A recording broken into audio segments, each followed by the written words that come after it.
자, 이번 시간에는 그 예전 포스팅에 이어서 도로주행 우리가 시험 볼 때 감점 사항이 있잖아요. 그게 이제 그 채점표에 의해서 감점이 되는데 어떤 감점 사항들이 있는지 우리가 그 시험 때 직접적으로 영향을 줄 수 있는 항목들만 좀 추려서 설명하고 해석을 하는 시간을 한번 가져볼게요.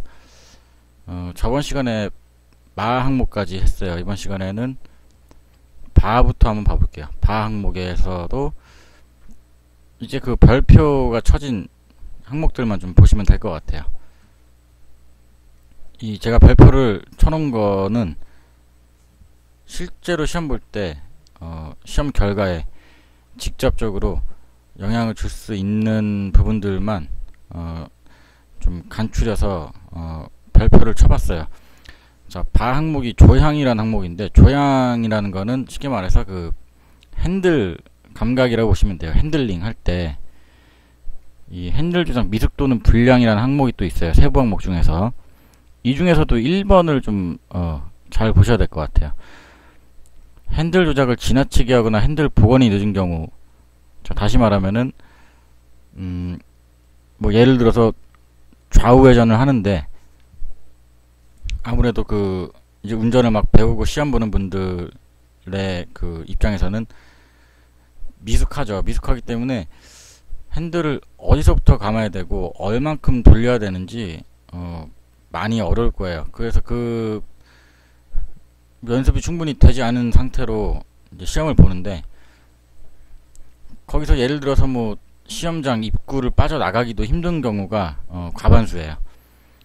너무 미리 감는 게 주요 원인이 되는 것 같아요. 타이밍을 몰라서 보통은 좀 미리 감아서 감점이 많이 되는 것 같아요.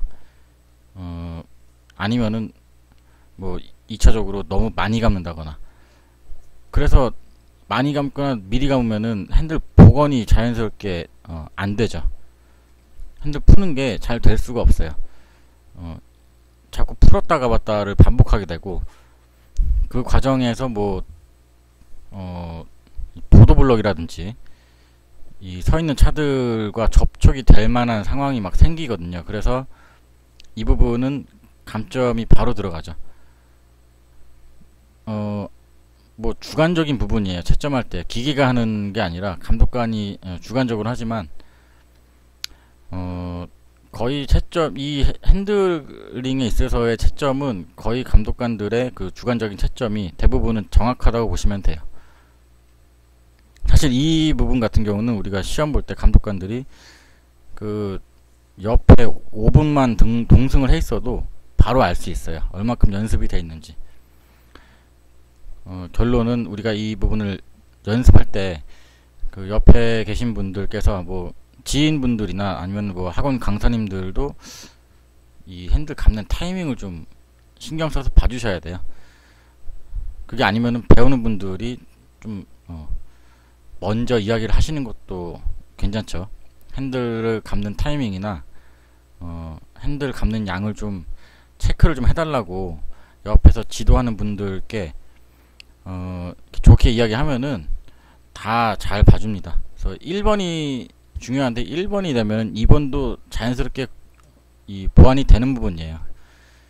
1, 2번은 뭐 같은 이야기로 보시면 되고, 자, 3번 같은 경우는 자, 주행 중에 핸들의 아랫부분만을 잡고 있는 경우, 이 부분은 그 자, 그림으로 한번 그려볼게요. 자, 이렇게 핸들이 있어요. 이렇게 핸들이 있는데 핸들이 이렇게 생겼으면은 보통 우리가 9시 15분 시계 방향이죠.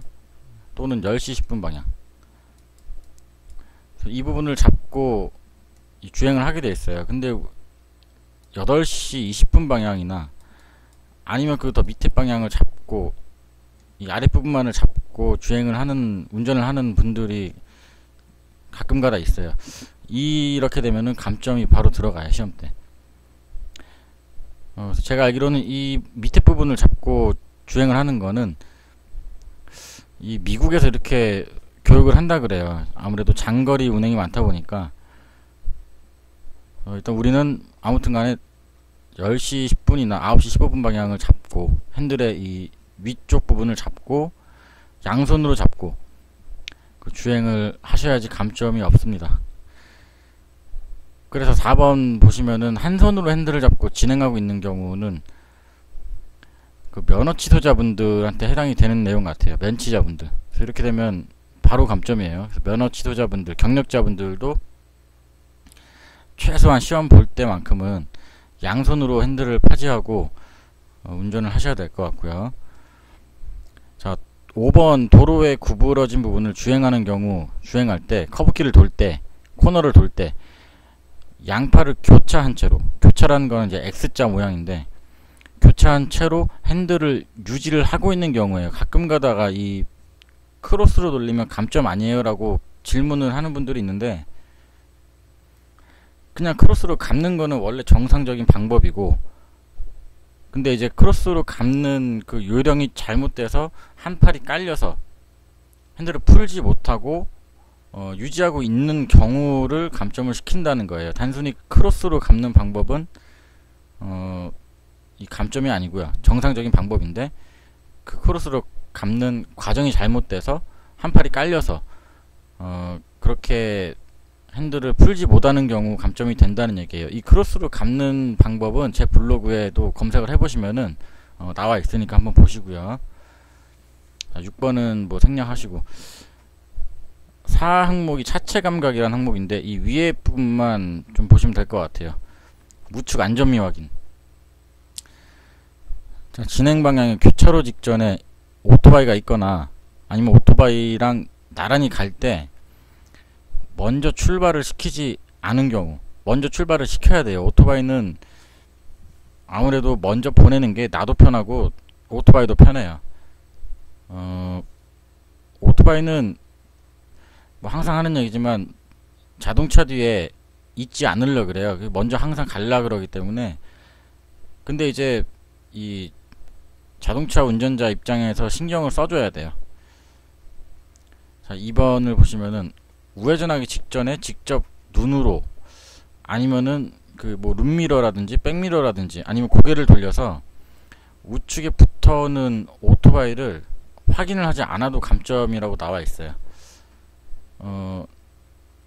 이 이륜차에 관한 이 부분은 뭐 시험을 떠나서 연습할 때더라도 신경을 좀 많이 쓰셔야 돼요. 왜냐면은 사고가 나면은 그 상대방이 크게 다칠 수 있는 상황이에요. 그래서 이 부분을 한번 이 짤로 한번 봐볼게요. 확인을 안 하면은 뭐야, 왜 안 나와?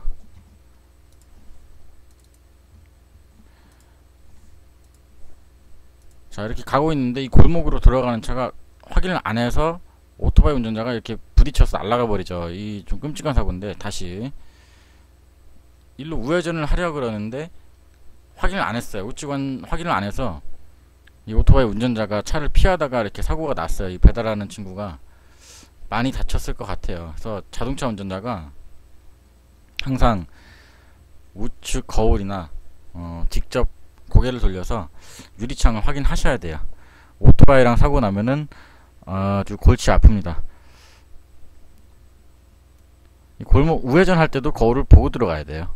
원칙적으로는. 그죠? 이 많이 다치죠. 그래서 이런 경우가 있고, 뭐 상황에 따라서는 이거는 실격이 나올 수도 있죠. 사고를 야기하게 되면은 우측 안전 미확인으로 7점이 아니라 실격이 나올 수도 있다.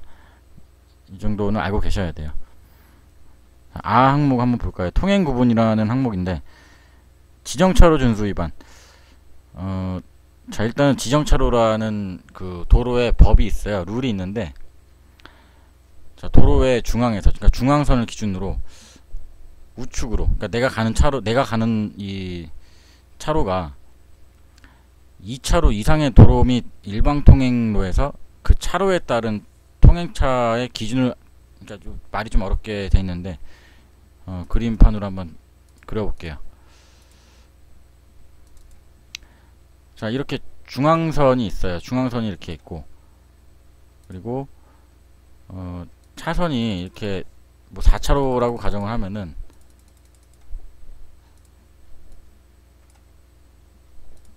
자, 이 왼쪽이 1차로, 이 정도는 알고 계시죠? 1, 2, 3, 4차로인데, 지정차로라는 게 정해져 있어요. 이거 무슨 얘기냐면은,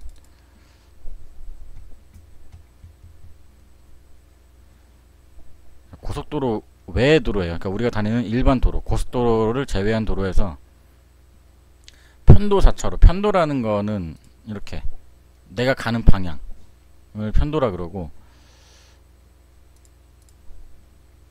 1차로, 2차로는 승용차, 아니 뭐 승합차, 3차로는 대형 승합차, 뭐 이런 식으로 다 구분이 돼 있어요. 4차로는 뭐 엄청 큰 화물차라든지 뭐 건설 기계차, 중장비, 아니면 뭐 이륜차, 오토바이 얘기하는 거죠. 자전거, 뭐 리어카, 이렇게 다녀야 된다고 이 법에 명시가 되어 있는 건데, 이 개정 후에도 뭐 같은 얘기죠. 어떻게 보면은. 자, 근데 이제 그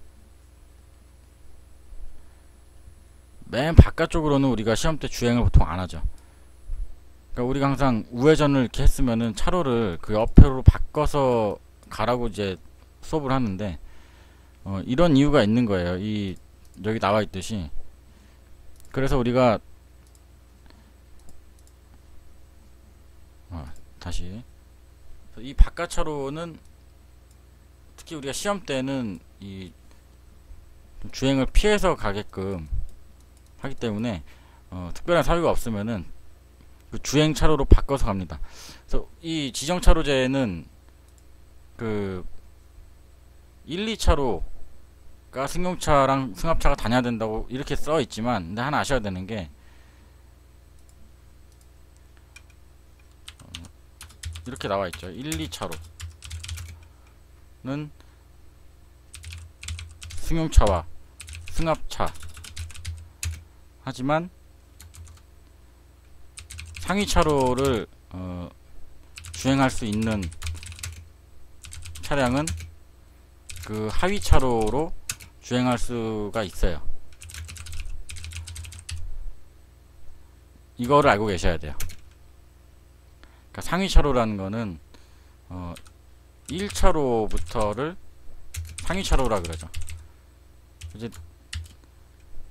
2, 3, 4, 5 이렇게 내려갈수록 하위 차로가 되는 거죠.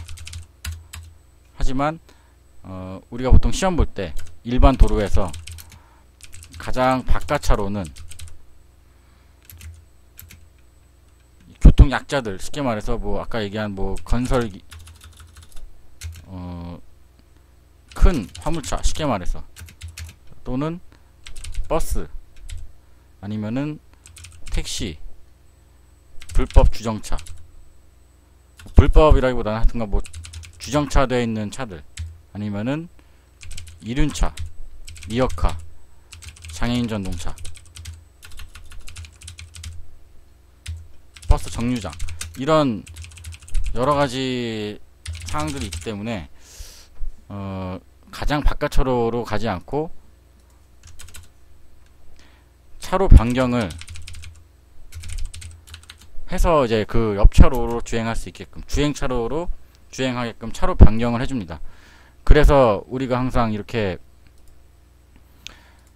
아니 왜 어차피 이따가 여기서 우회전 할 건데 왜 일로 우회전을 했다가 바꿔야 돼요 선생님이라고 질문을 많이 하시는데, 그 이유를 방금 설명드린 거예요.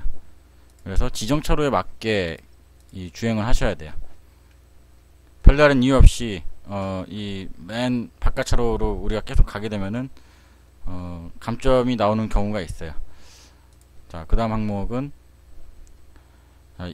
차로유지 미숙, 이 부분만 보시면 될 것 같아요. 이 중에서도 1번 항목 여기만 보시면 되는데, 이 부분 굉장히 시험 때 엄청나게 많은 분들이 감점을 당하는 부분이에요. 차로유지 미숙, 말 그대로 이 중앙으로 못 간다는 얘기예요. 차가 직선도로, 그러니까 직진을 하거나 이 코너를 돌 때, 커브를 돌 때 차로를 침범해요. 그러니까 자기 레인을 못 지키고 그냥 가는 거예요. 자기 레인을. 사실은 뭐 이거는 연습밖에 없죠. 연습할 때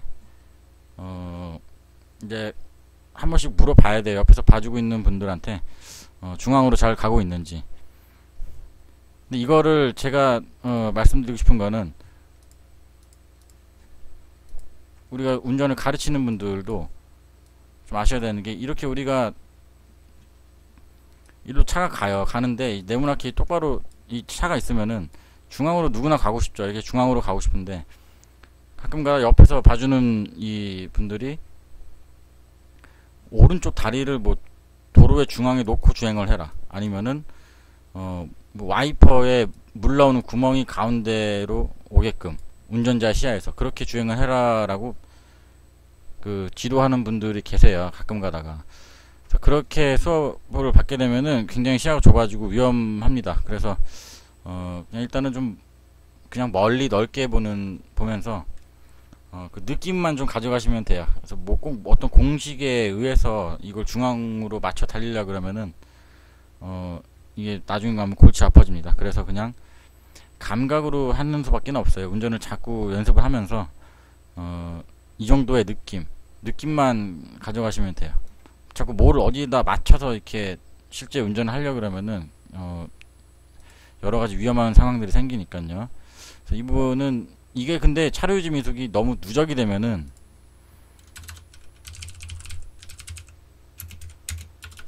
너무 심하면 그냥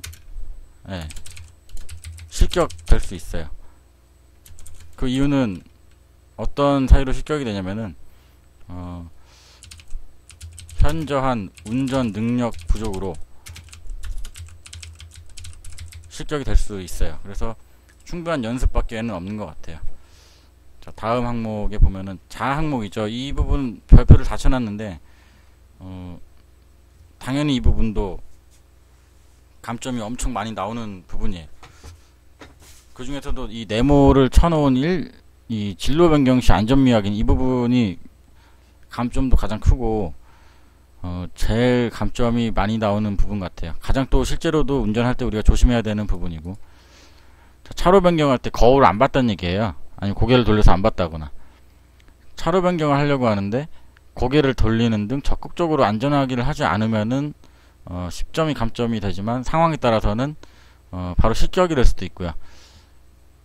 이 진로 변경할 때, 그러니까 적극적으로라고 여기에까지 써 있어요. 고개를 돌리거나 후사경으로 적극적으로 확인하지 않고 차로 변경을 하거나 회전을 할 때 감점이 된다, 이렇게 나와 있는데, 상식적인 거죠. 이 차로 변경할 때 오른쪽에 있는 사이드 미러를 반드시 보고 가셔야 돼요. 이렇게 거울 있잖아요. 이 거울에 차가 이렇게 달려오거든요. 그래서 이 차의 속도를 보고 나서 차로 변경을 하셔야 돼요. 그냥 막 들어가면은 한번 이것도 실제 영상으로 한번 볼게요. 자, 차로 변경할 때 여기에 나와 있는 것처럼 안전 확인을 하지 않으면은 이 사고가 나죠. 한번 볼까요? 자, 이렇게 가는데, 이 외국 동영상인데 지금 이 차가 안전 확인을 적극적으로 하지 않고 이 차로 변경을 하는 것 같아요. 그래서 이렇게 차가 박살나는 사고가 났어요. 타이밍을 못 잡은 건지 거울 안 본 건지 어쨌든 간 결론은 제대로 안전 확인을 하지 않았다는 거죠. 이런 상황은 뭐 비일비재하죠. 그래서 이 사고가 이렇게 안 났더라도 확인을 하지 않으면 시험 때는 감점이 되니까, 감독관한테 어필을 한다 생각으로 고개를 팍팍 돌려서 차로 변경을 이 안전 확인을 하셔야 돼요. 진로 변경 신호 불이행, 깜빡이를 안 켜고 들어가면 7점 감점되고, 진로 변경할 때 30m 전에 그 깜빡이를 안 켜면은 이렇게 7점을 깎는다고 나와 있는데, 정확하게 30m를 지키지 않아도 됩니다. 이 30m를 정확하게 지켜서 운전하는 사람은 뭐 없다고 보시면 되고요. 그러니까 30m 더 늦게 하지 말라는 얘기예요. 30m 전이라도 50m든 70m든 미리 켜시기만 하면 돼요. 뭐 터무니없이 뭐 100m 이상 떨어졌는데 깜빡이를 켜면은 문제가 있지만, 한 100m 안에 들어왔다 싶을 때부터 깜빡이를 키고 의사표시를 하면은 괜찮습니다. 그 다음은 진로 변경 신호 미우지. 차로 변경이 끝났어요. 다 넘어왔는데 미리 끈 거죠. 이렇게 차가 넘어오기도 전에 이때 꺼버린 거죠. 그냥 이때 꺼버렸어요. 그러면은 감점이에요. 그리고 진로 변경, 차로 변경할 때 신호를 깜빡이를 안 끄고 계속 가는 거죠. 넘어와서 쭉 가면서 꺼야 되는데 끄지 않아서 다른 차들한테 방해를 준다는 거죠. 진로 변경, 차로 변경을 다 하셨으면은 다 넘어왔으면은 깜빡이를 바로 꺼 주셔야 돼요. 자, 진로 변경 과다는 이렇게 연속해서 깜빡이를 껐다 켰다 해야 되는데 그냥 막 들이대는 거예요. 한번 그림으로 그려볼게요.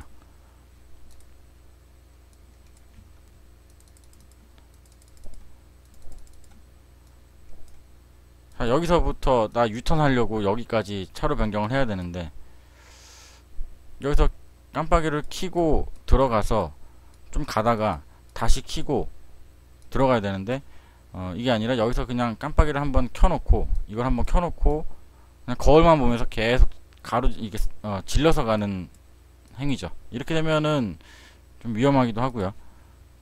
감점이 또 되네요. 7점 감점. 진로 변경 과다. 한 번 넘어갈 때마다 깜빡이를 이 소등 점등을 계속 해주셔야 돼요. 자, 진로 변경 금지 장소에서 변경했다는 얘기는 보통 나오는 게 교차로나 횡단보도에서 교차로보다는 횡단보도 때문에 감점되는 경우가 많아요. 차로 변경은 이 횡단보도가 이렇게 있고 이렇게 있으면은 만약에 내가 지금 일로 옆으로 넘어가야 되는 상황이면은 횡단보도를 지나고 나서 여기서 넘어가야지. 이 횡단보도를 이렇게 밟고 가시면은 그것도 시험 때 감점이 됩니다. 뭐 특별한 사유가 있지 않는 이상, 여기 뭐 차가 이렇게 가만히 서 있다든지 그런 상황이 아닌 이상은 이 점선에서만 차로 변경을 하셔야 돼요. 자, 뒤쪽에서 자, 이 부분은 그냥 넘어가시고 마지막 차 항목인데 교차로 통행 방법이에요. 이 중에서도 일단은 이 40번 항목만 좀 보시면 될 것 같아요. 교차로에서 이 방향전환 하려고 깜빡이를 켜고 있는 차들이 있어요. 근데 그 차의 진행을 이제 방해를 했다는 거죠. 이 부분은 좀 여러 가지 상황이 있겠는데 주로 어떤 상황에서 시험 때 나오는지 한번 그려볼게요. 자, 이렇게 사거리가 있는데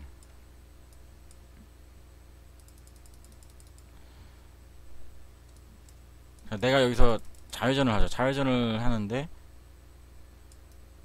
좌회전 속도가 너무 느리면은 이 신호등이 있잖아요. 신호라는 거는 이 좌회전 신호가 들어와 있다가도 이 좌회전 신호가 들어와서 내가 이제 가죠. 뒤에 차들도 따라올 거고 이렇게 차들이 다 같이 좌회전 하는데 좌회전 속도가 너무 느리거나 너무 느리면은 이 신호라는 건 항상 바뀌어요. 이게 또 이 빨간불로 바뀔 수도 있죠. 이 항상 우리를 기다려주지 않기 때문에 이유 없이 너무 이 흐름에 맞지 않는 속도로 가게 되면은 이 뒷차들이 좀 위험해질 수 있죠. 그래서 이때 감점이 될 수도 있고 아니면은 이렇게 돌았으면은 예를 들어 1차로로 좌회전을 해야 된다. 근데 좌회전을 하는데 이게 이쁘게 못 돌고 바깥쪽으로 나갔다가 이렇게 핸들 조작 미숙으로 이렇게 들어오는 경우가 있어요. 이것도 감점이에요. 뒤에 차들이 엄청나게 방해를 받아요. 그래서 여기서 사고 날 수도 있고 이 부분은 이제 결국엔 핸들링이죠. 핸들링이 안 돼가지고 뭐 이것 때문에 감점이 되는데 사실 뭐 지금까지 설명했던 거는 다 연습밖에는 없습니다. 그래서 우리가 연습할 때 속도감, 핸들감을 좀 많은 연습을 통해서 감각을 익히시는 수밖에 없어요. 그래서 지금 이 설명했던 항목들은 이론적인 거긴 하지만 너무 이렇게 진지하게 보실 필요는 없고 그냥 한두 번씩만 이런 사항들이 있구나. 그래서 굳이 이 점수 같은 거 이거 따지실 필요가 없고, 자, 이런 것 때문에 많이 감점을 당하는구나 하고 연습 때 조금 참고하는 식으로 좀 가볍게 봐주셔도 될 것 같아요. 어쨌든 뭐 이런 거를 백날 얘기해도 실제로 연습하는 거밖에는 방법이 없으니까, 그래서 그렇게 알고 계시고, 다음 시간에는 그 도로주행 실격 사유에 대해서 한번 또 이 녹음을 해서 한번 올려볼게요.